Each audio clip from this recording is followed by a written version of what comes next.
Pendant 2-3 jours, j'ai déprimé en me disant que j'allais jamais réussir à sortir cet épisode à cause des inondations. Mais à un moment donné, je me suis rappelé que mon père avait un kayak qui était à l'abandon. Donc je lui ai emprunté là et je crois que c'est vraiment la solution idéale. Là, je suis en train de faire du kayak dans la forêt. C'est assez étonnant, mais c'est vraiment très très plaisant. C'est très calme en plus. Bon allez, c'est reparti, j'étais obligé de passer dans les broussailles là, c'était un peu une misère. Mais au moins ça va, je suis pas tombé à l'eau. Et ça déjà c'est une bonne chose. Allez, go go go go go. C'est un kayak qui est vraiment pas évident. Allez, allez, allez, allez. C'est un kayak de mer en fait, qui est conçu pour la vitesse. Et malgré que je le connaisse depuis que je suis tout petit, c'est un kayak qui est redoutable et qui m'a mis à l'eau plus d'une fois. Donc pour ça, il faut que je fasse gaffe. Et là, je me rends compte que ça peut fonctionner. Qu'il y a un moyen que j'arrive à accéder à l'affût sans être trempé de la tête aux pieds.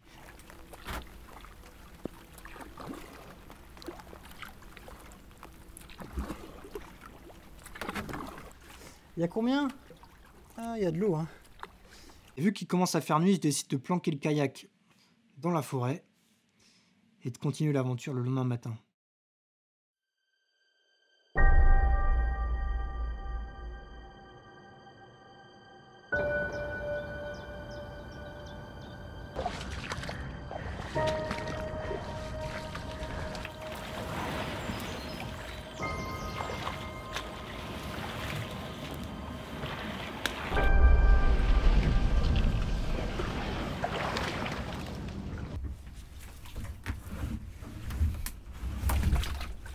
Bon allez, ce matin c'est reparti. J'ai l'impression que petit à petit je suis en train de retrouver mes repères. C'est vraiment une question en fait d'équilibre. Ce matin il fait tellement beau, c'est tellement agréable. Ça fait des semaines qu'on n'a pas eu un soleil comme ça. D'être là en kayak, c'est vraiment incroyable.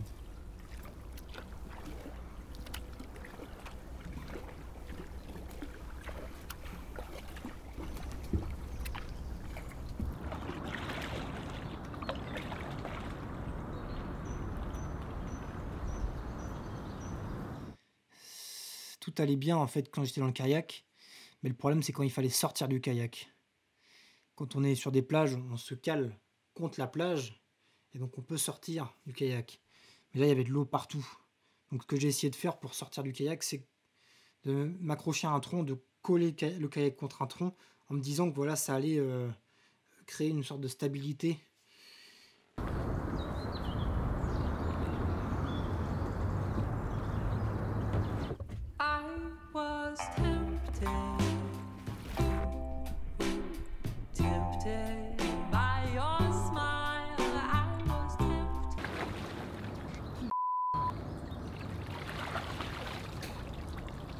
Bon allez, je pense qu'on va arrêter là. Mais en fait pas du tout. Là j'ai dit stop, on va arrêter les frais, c'est pas la bonne idée. Donc j'ai décidé d'arrêter et de rentrer chez moi et d'attendre que l'eau baisse et que les prairies retrouvent un peu de leur verdure. Et petite parenthèse, voilà à quoi ressemblait le coin en mai l'année dernière. Je trouve ça fou de voir comment le paysage peut se transformer en si peu de temps. Ça me rend un petit peu nostalgique. Et là, très récemment, ça fait plusieurs jours qu'il n'a pas plu. Il y a du beau temps. Et je suis ça de près. Tous les jours, je vais faire un tour. Et je me suis rendu compte que l'eau était en train de baisser. Et hier, les conditions étaient favorables. Du coup, je suis allé en face. J'ai pu m'aventurer là où j'avais vu les chevreuils. C'est jamais évident de trouver l'endroit où faire l'affût. On se dit, est-ce que je me mets là? Est-ce que ce serait pas mieux à gauche? Est-ce que ce serait pas mieux là-bas? Donc à un moment donné, il faut se placer et voilà, pas trop se poser de questions.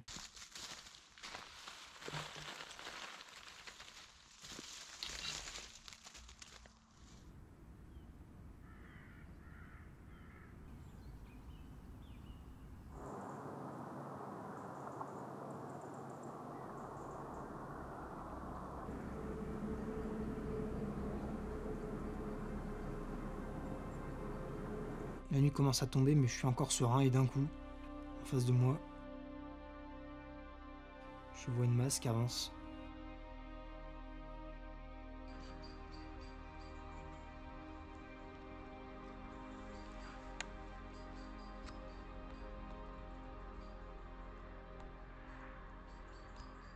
Un chevreuil, il vient droit sur moi. Et pour le moment, il m'a pas vu du tout. Donc j'allume la GoPro, tac. J'allume la caméra, tac. Et je commence à le filmer.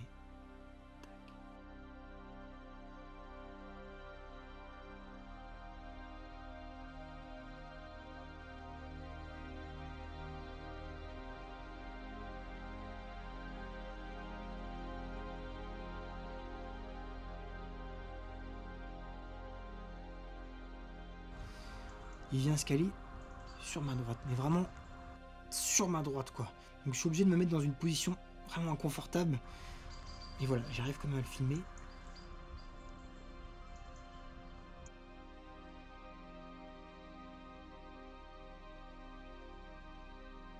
Il est vraiment proche quoi. Il est tellement proche que j'entends les glands craquer sous ses dents. Donc là je me dis, ah yes, c'est la rencontre, c'est ce que j'attendais, c'est le moment que j'attendais. Donc j'essaye d'en profiter un maximum et de rien louper.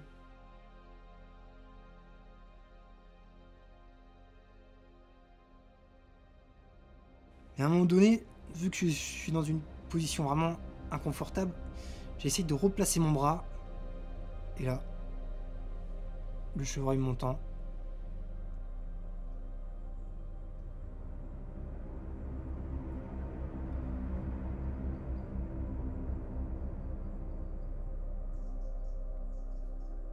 Et là, il me lâche plus. Il n'y a rien dans ma direction. Il voit qu'il y a une forme bizarre. Donc il ne sait pas ce que c'est, mais le chevreuil est assez curieux. Donc il s'approche. Il essaye de sentir. Voir s'il n'y a pas une odeur inconnue.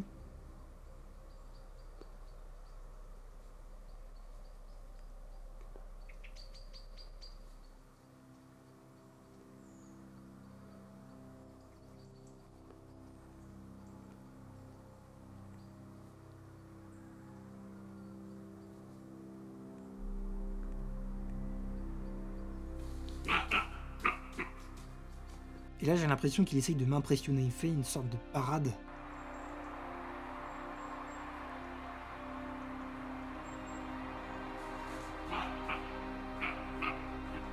Il vient sur ma gauche, mais il y a des fourrés, donc je suis assez bien planqué de ce côté-ci, donc il voit rien.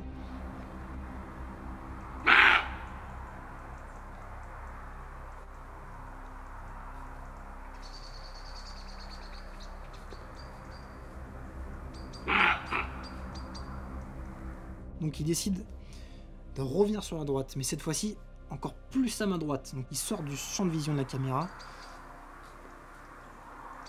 Et là, là il me voit quoi.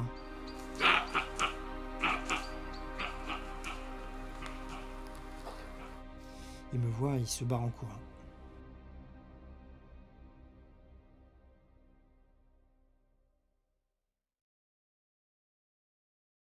C'était vraiment une belle rencontre. C'est pas tous les jours qu'on peut observer un chevreuil d'aussi près, donc vraiment je suis content. Et je suis content aussi d'avoir pu vous partager ça. Et tout à l'heure, je vous avais parlé d'une petite anecdote qui m'est arrivée dans les Alpes. Eh bien, je pense qu'il est temps de vous raconter ce qui s'est passé. Alors, c'était le premier jour et j'étais très, très, très chargé, vraiment trop chargé. Et je me suis rendu compte que j'allais jamais réussir à grimper la montagne avec autant de matériel. Du coup, j'ai décidé de laisser du matériel non essentiel à mon camion. Et dans ce matériel, il y avait mon duvet. J'avais dans ma tête, je m'étais dit, voilà, parce que le duvet était assez gros, il était assez lourd. Je dis, le duvet, je laisse ça là. Ce soir, je fais mon bivouac là-haut. Je dors sans duvet. Vu que j'ai une grosse veste et une salopette très chaude, ça va le faire. Et demain, après un peu de repos, je reviens au camion, je vais chercher mon matos qui manque et je retourne là-haut. Mon plan me paraissait limpide. Et donc, je pars là-dessus. Je commence à grimper, tout se passe bien, je fais ma vie.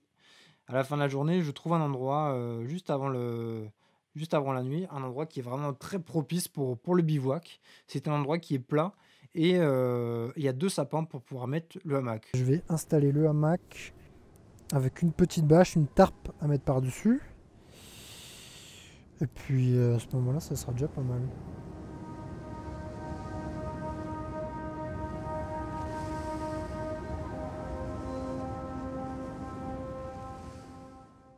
Il fait nuit et vraiment ça caille et je me rends compte que sans duvet, ça va pas le faire. Donc je me dis, «Bah, pas de problème, je vais le chercher le duvet». Donc je dévale la montagne en courant et j'arrive assez rapidement à mon camion. Vu que j'avais pas de sac sur les épaules, c'était rapide. J'arrive à mon camion, je récupère mon duvet et tac, ni une ni deux, je rattaque la montée. Et pour retrouver le campement, j'avais mis, un point GPS sur mon portable et en sécurité, j'avais, une montre GPS avec une appli qui permet de retrouver le point de départ. Donc je dis: «Là, je suis bien». Je commence à monter et là, le portable, il s'éteint à cause du froid. Je dis: «Bah, ah, heureusement que j'ai mis ma montre GPS, parce que sinon ça aurait été vraiment, une grosse, grosse galère». Et donc je monte et au bout d'un moment, ma montre GPS, après un long moment quand même, ma montre GPS, elle me dit: «C'est bon, t'es arrivé. Tu arrives à ton point de départ». Donc je dis: «Ah bah yes», je regarde autour de moi, je vois pas le campement, mais je sais qu'il est pas loin, je fais: «Ah yes, c'est bon. Je vais pouvoir aller dormir au chaud dans mon duvet, dans le hamac, ça va être trop, trop bien». Et je regarde et je vois rien, je vois rien, je vois rien. Alors je m'étais rappelé que la montre GPS, je l'avais allumée 50 mètres en dessous de mon campement, parce que j'avais oublié de l'allumer au point juste en partant. Donc je sais que bon voilà, c'est dans le coin, je cherche, et là, impossible de trouver le campement. Je cherche, et là ça commence à m'énerver. Ça commence à m'énerver, et je marche de plus en plus vite, et du coup je sue, genre mais je transpire de toutes parts, et je trouve toujours pas le campement. Au bout d'un moment, bah, je suis obligé de me résoudre, et je décide de dormir au pied d'un sapin, donc dans la pente à 40%, sur le duvet. Vu que j'étais trempé, je mets mes affaires, j'enlève mes affaires, je mets un caleçon pour pas être humide dans le duvet, et tac. Et là, j'étais tellement fatigué que je m'endors direct.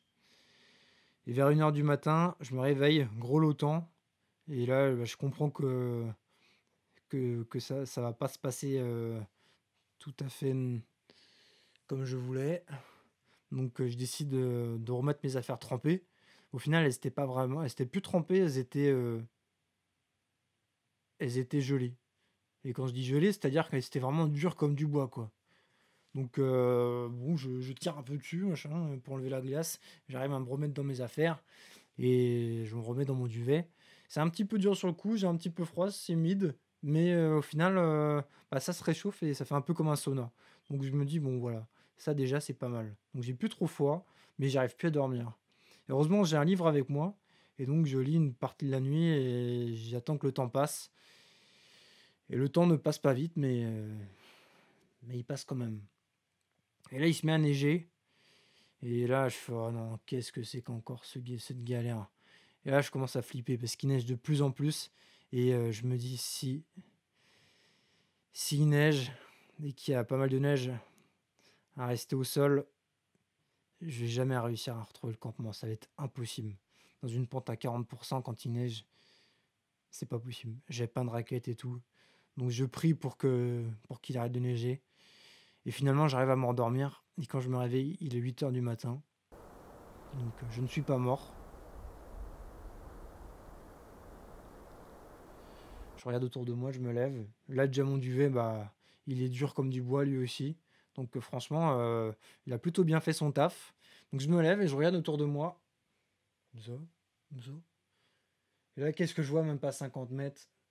Le campement. Oh, j'étais fou, quoi. J'aurais tellement bien dormi là dans mon petit campement, sous ma petite bâche, dans mon hamac. Donc voilà, la nuit, tout est beaucoup plus compliqué. Et donc, morale de l'histoire, il faut pas trop faire le fou la nuit dans la montagne. Ça peut être dangereux. Je m'en suis bien sorti, hein. Au pire des cas, j'aurais toujours pu retourner au camion, hein.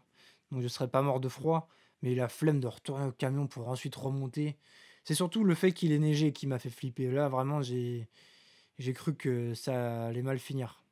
Que j'allais jamais réussir à retrouver mes affaires. Au campement, il y avait tout. Il y avait mon sac photo et dans mon sac photo, c'est ma vie, quoi. Si je perds ça, c'est très, très compliqué. C'est surtout ça qui me fait peur. Donc au final, j'ai retrouvé le campement et j'ai fait genre que de rien n'était. J'ai continué le tournage et je me suis filmé, dans le hamac et j'ai fait genre que j'avais dormi, comme un bébé. J'étais pas super serein cette nuit. J'ai pas eu froid, mais on sentait que j'étais pas dans mon lit, quoi, hein. Donc on va voir. Dans les prochains jours, ce sera sûrement mieux. Voilà. Donc c'est la fin de cette péripétie et la fin de cet épisode. J'espère qu'encore une fois, ça vous a plu. Et si ça vous a plu, bah, il faut le dire. Il faut mettre des pouces bleus. Il faut mettre des commentaires. Il faut partager parce que là, jusqu'à présent, les 2 derniers épisodes, cumulés, je crois que je suis à 400 vues. C'est pas beaucoup. C'est vraiment pas beaucoup ça, hein. Alors je sais bien que je fais ça pour le plaisir, mais quand même, il faut que ça monte, vraiment. Parce que c'est quand même de la bonne qualité ce que je propose. Allez, faut le dire. Je donne tout quand même là, hein. Allez, bon, c'est terminé, j'arrête de parler. Et puis pour l'épisode numéro 4, eh ben, j'ai ma petite idée. Mais avant ça, faut lâcher du pouce bleu. Allez, affaire à suivre.